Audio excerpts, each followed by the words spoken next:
Hi, it's Morris here. I'm just gonna do a little video, kind of illustrating how to use bones to kind of fake cloth dynamics. Um, no, these aren't. I mean, maybe you can use this technique for certain things, but my guess it would probably be best used for like curtains slightly blowing in the wind or a flag, I guess. Um, And I guess this came up because of conversation on one of the Discord groups about um, cloth dynamics in Blender, and if you can export that into something that you could then bring into CopperCube. And as far as my understanding, it's just impossible.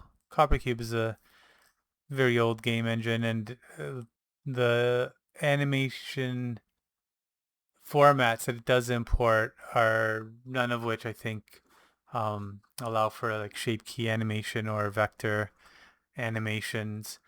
Um, so, I mean, I don't know. Maybe there is a way. Maybe someone's got big brains enough to figure it out, but I certainly don't. If I can't uh, figure it out the right way, then I usually just try and hack it. And in this case, um, I'm gonna show what I would do. Which is basically to use bones and oh, I got a burn in on my screen.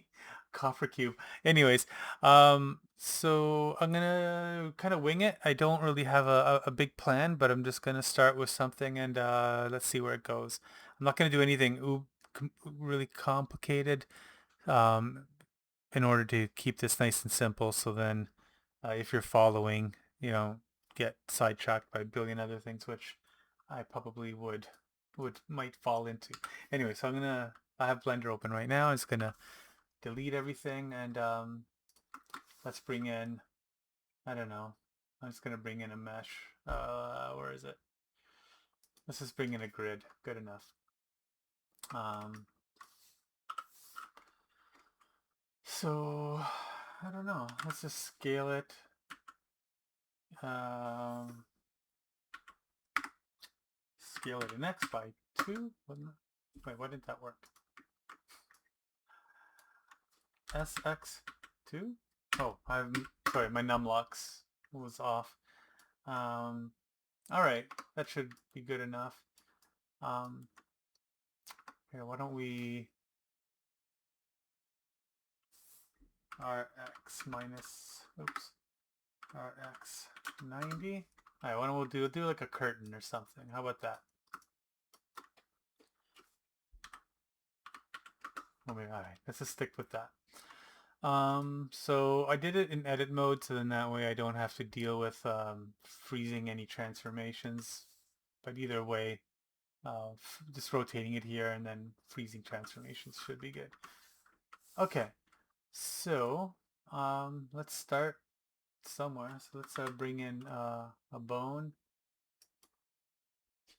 and let's go into edit, hit tab and go into edit mode. I'm just going to select the top there. I'm going to control S, so I'm going to go selection to cursor, just move that down. Then GZ, let's just move it down to there. And then I'm going to move this up. Now let's subdivide this. Yeah, that should be fine. I'm gonna just do two bones, um, and let's move it over to this side. I'll just move it over there. Should be good enough. Although, okay, I'll start with this. Um, okay, so that's pretty much it, and I'm gonna go into pose mode. Um, Tell you what, I'm gonna do something actually. I'm gonna go back to edit mode. I'm going to add another bone. This will become our master kind of bone.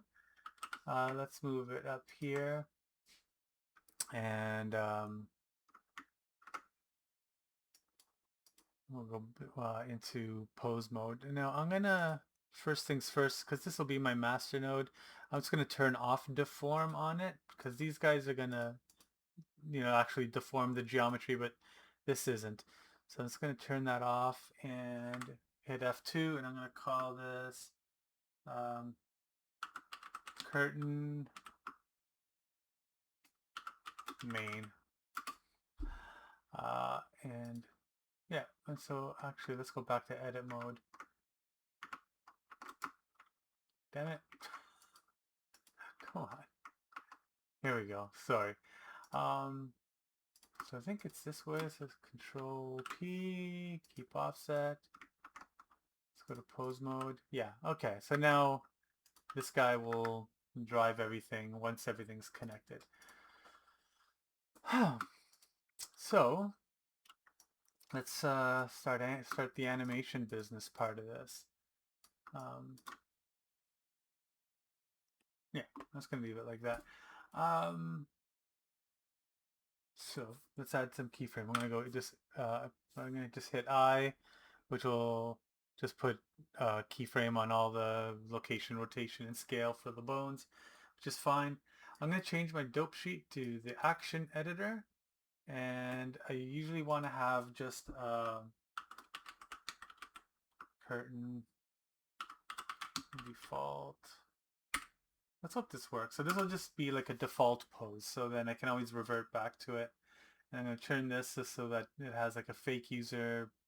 That way Blender won't accidentally delete the keyframes. So I'm going to put end keyframes. And also I like to have just a default action set, because when I bring this into CopperCube, I have like a sort of a default starting pose and then an animated thing. And sometimes if I want specific poses, I'll create certain uh, actions that are only that pose, which will help me for like setup in my scenes. So it'll have the animation, but like say there's like a key pose, right? That I need to have in order to know where to put my camera or know where to put my character. I'll have that, but always a default. So now I'm going to copy this and create a second one, and let's just call this wave 1. There we go. And we don't need to actually move anything, because what I'm going to do is I'm going to use modifiers to make things happen, and let's hope this works. So let's go to the modifiers tab here. I'm going to add a modifier, and I'm sure there's probably better ways, but I'm going to use a noise because actually I like oh wait a minute, I did a boo-boo here, because I like the sort of slight randomness that the noise will add. Well, you'll see. So now I'm just going to actually just double check to see which axis I want to, because I don't always know for sure. So I'm going to just select X and double click it so that I select all the keyframes. So I'm going to go GY, and I think that's right. Yeah. Let's take a look from the side a little bit more. GY. Yep. All right, perfect, because I just want my curtain to kind of wave forward and back. So we're going to put a keyframe here. So let's double click it to select just that. And I am going to add a modifier. Oh, let's go to noise. Great. So now if I play, you'll see it's absolutely bonkers. So let's mess with the settings a little bit. Let's scale it, I believe. Yeah, scale it. We'll stretch it out. So let's just leave it at that for now. Now, one thing, because it will be next to near impossible to make this loop. Is there like a loop thing? No, there isn't. But what I normally use is it has this kind of restrict frame range. So I'll turn that on, and I'll start at say frame 1. It's telling you, okay, what is the range of this animation? I'm gonna go 1 to 250. All right, so now it truncates everything before and after. But what's nice about it is that now I can put like a blend in and a blend out. And so now that'll loop more or less. Let's just watch it. Whoa.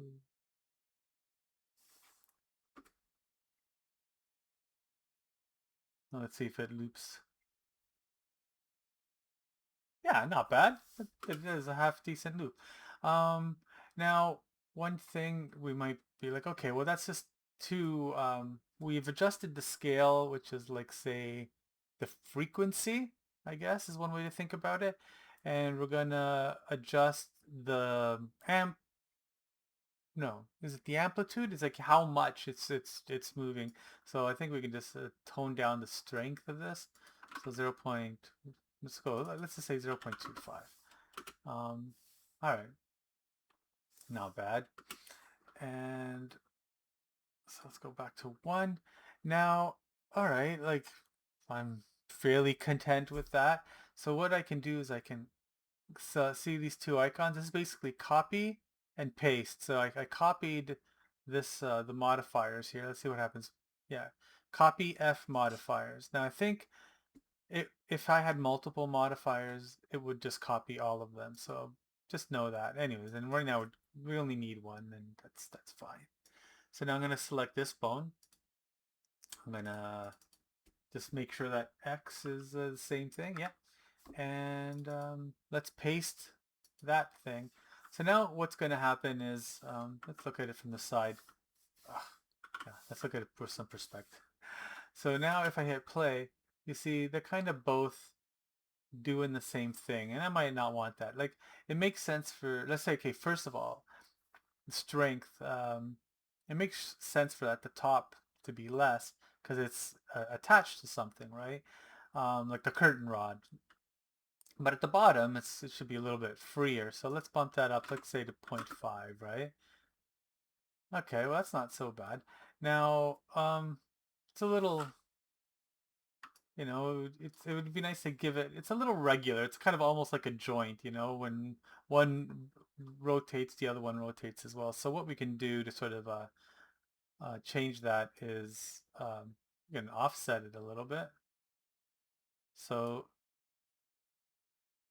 this, yeah. Oh, now you can see, yeah, it's doing a little bit of something. And why don't we increase the strength a little bit more? Um, I'm going to tone down that offset maybe, I don't know. Yeah, there we go. That's a little bit better. Look at that. Now it feels more like it's dangling and the wind is blowing it. So not too bad. This stays the same. Uh, so now what I'm going to do is actually, yeah, you know what? Before attaching the geometry to it, which, you know, if I had the foresight, I would have just created all my armature first. But I don't know. Maybe I was just a little too distracted here. But anyway, so this is totally fine. I am going to, let's see, can I just do it here? Let's try this out. I'm going to Shift D. Can I do that? No, I'm going to have to go into edit mode. Okay. Let's select that. Shift D. GX. Oh, I thought I'd do both. Hmm.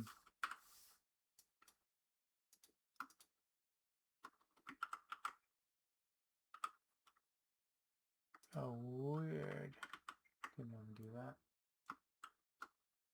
Oh, okay. Yeah, now for some reason it didn't work last time. I just basically just did a Shift D there to duplicate it. And I'll do it again. Shift D, X, boom. Okay, so let's see what happens now when I go into pose mode. All right, great. So they don't have, they didn't just copy over the animation as well. So what I'm gonna do is, um, oh yeah, okay. So do these guys have? Okay, so I'm gonna have to.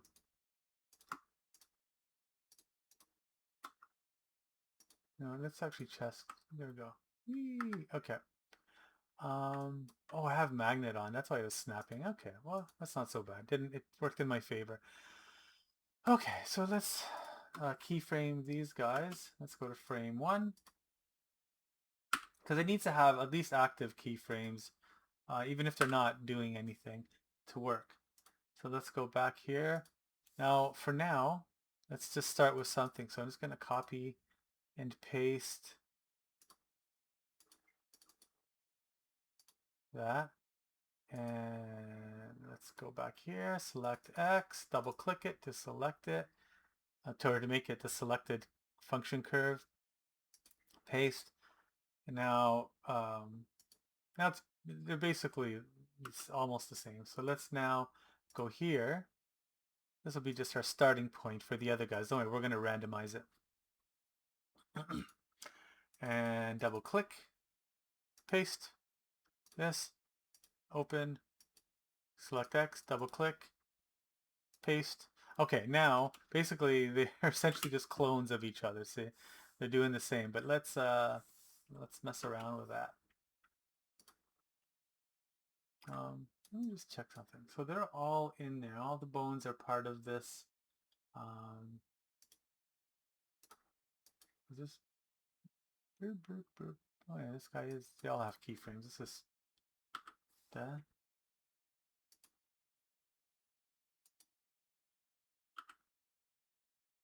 Oh, what the heck? Am I pressing the wrong thing? Okay, here we go. Ah, that's better. I don't know what I was doing. Okay, so who are you? Bone 1. Okay, all right, that's all good. Everyone's happy.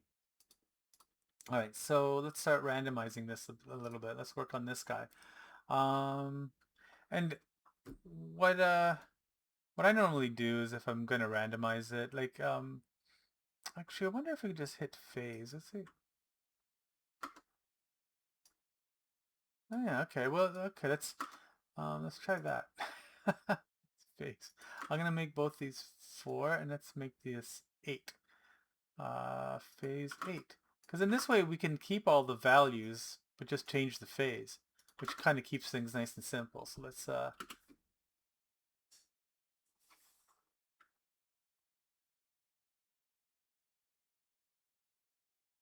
I don't know. This is, yeah, I'm gonna you know what? I'm gonna those two, this and this seem to be doing a lot of similar stuff. So I'm gonna actually let's make this 8, this 8, and then we'll make this, I don't know, how about 16? We'll go in multiples of 8 and see what happens. All right, not too bad. I mean, you know, you're gonna see, like it seems like you're gonna notice that that when it loops, but you know what can you do? Let's see if we can smoothen that out by making the blend a little bit more. How about 20? Let's try 20. It might be a lot, but we're gonna have to do that for all of them. I'm sure there's a way to link these so you only have to do it to 1, but let's just oh, actually, I know this one thing about Blender. If you just hover over Control C, it's the same as clicking in there, so you can just Control C and Control V, and you don't have to actually click it anymore. You can just copy and paste by hovering. Let's see how that feels. I don't know. You know what? It might be good enough. Yeah, see, maybe more isn't the solution. Let's try less. Let's try 5. So Control C, Control V, Control V, Control V, Control V, Control V. I might be side questing here a little bit too much, but I might just put it back to 10. Let's see how terrible that looks.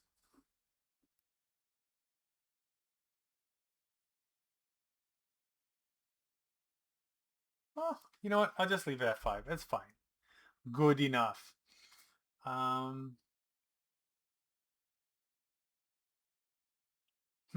Yeah, you know what? I'm not like that. So I'll just put it back to 10. You know. So let's Control C that 10. Control paste. Control V, Control V. Control V, Control V. Control V, Control V. All right, good enough. Now let's try and let's put it back to default. Oh, they all need a default. Let's set that up. So the thing is that the wave has all the keyframes for all the bones, but the default doesn't. That's easy enough. Select them all, go I, and then let's go to the last keyframe, the last frame in the animation, and go I, and now they should all be good. Yeah. All right, cool. Yeah, so let's attach the curtain to the thing and see what happens. Why don't let's go back to, we're in object mode. Let's select that. Let's attach a texture to it. Actually, let's select those guys. I'm going to go to the armature, viewport. Now it's going to make these stick because looking at those bones drives me nuts. All right, so let's select this. And I put it in, what is this? Viewport shading mode. Let's just slap a texture on that. I'm just going to go diffuse. And, excuse me.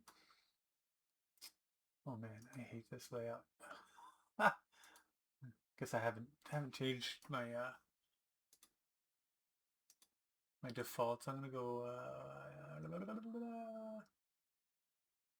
where the hell is it? Image. Let's add a new one. Let's call it tile. Oh, no, let's call it curtain. Curtain. And whatever, 1024. But let's make it a tile color grid. Yup. And let's give it a fake user so it doesn't accidentally delete. And let's apply this. So let's go UV map, texture, image texture. Let's attach these bad boys. And let's give it the curtain, the old curtain texture. Look at that, what a beauty. Excuse me.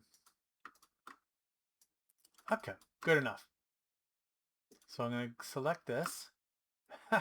Let's hope this works. I better save this just in case I crash. Where's my CopperCube? Oh, CopperCube. Where was I saving this? Tests, bones. Should have called it curtain. Curtain V1. Saved. Okay, great. So we got this selected. We're going to select that. Control P. Let's just go with automatic weights, I think. Yeah, because I don't want to spend too much time just painting my bones. And let's keep our fingers crossed. And now let's see what happens when we go here. Let's go back to animation. And I'm going to switch this to wave. There we go.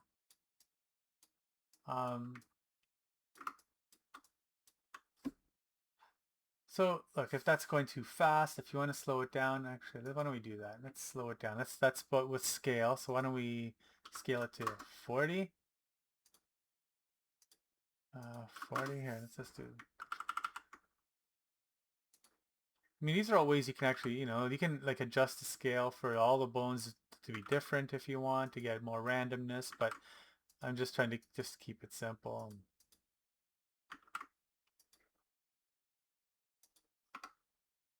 Oh, sorry, I went into edit mode. So, yeah, not too shabby. I don't know. Okay, let's export this. I'm going to say that's done. Perfect. So let's select these guys. So I have curtain default and curtain wave 1. All right. So let's save this. And let's go export FBX. And I'm going to save it into that same folder. Curtain 1 FBX is fine. Selected objects only. This is all fine, I think. Yeah, I don't normally change much or anything here. It will force keyframes on all the modifiers. It should. At least it's been my experience that that is what happens.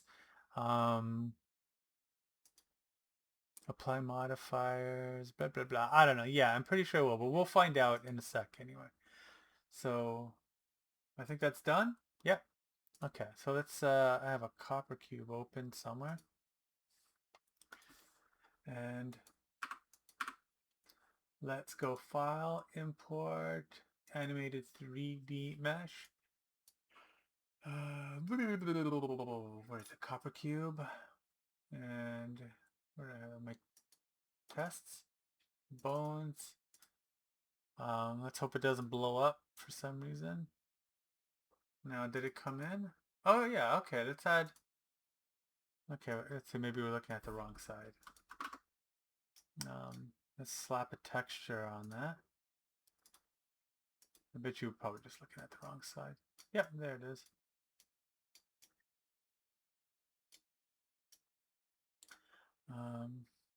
Maybe this will be a better texture. Okay, so let's do a couple things. Let's go advanced settings. Let's make it double-sided so you can see it from both sides. Oh my god, CopperCube. Hold on a sec. Let's make this easier for us to look at. There we go. Now, yeah, holy crap! There we go. So let's muck around with this.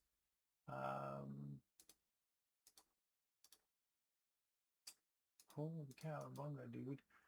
So if we want to, I guess, I don't know if that, I mean, this doesn't stick. Normally, I guess you have to go view animation mesh editor. I can, if it's too fast, I can knock those down to 150 each or something. That works better for you.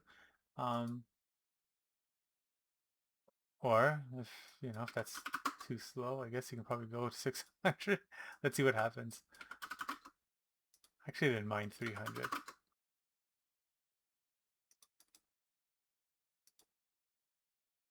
Oh, I actually turn this off.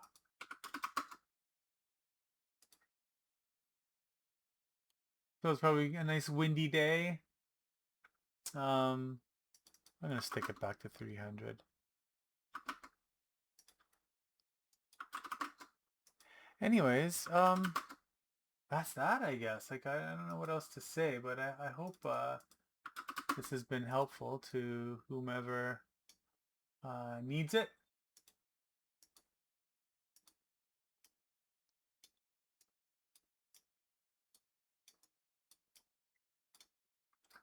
I feel like making a picture frame now. Anyway, let's go back.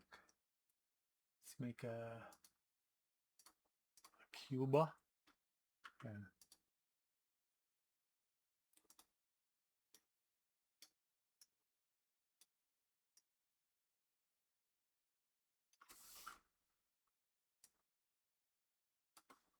Let's make it a concrete cube.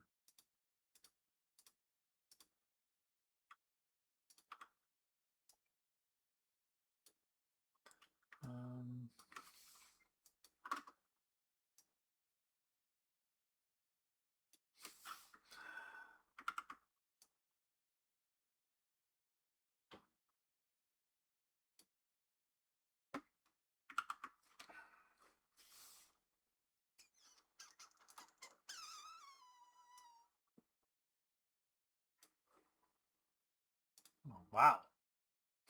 It's a miracle.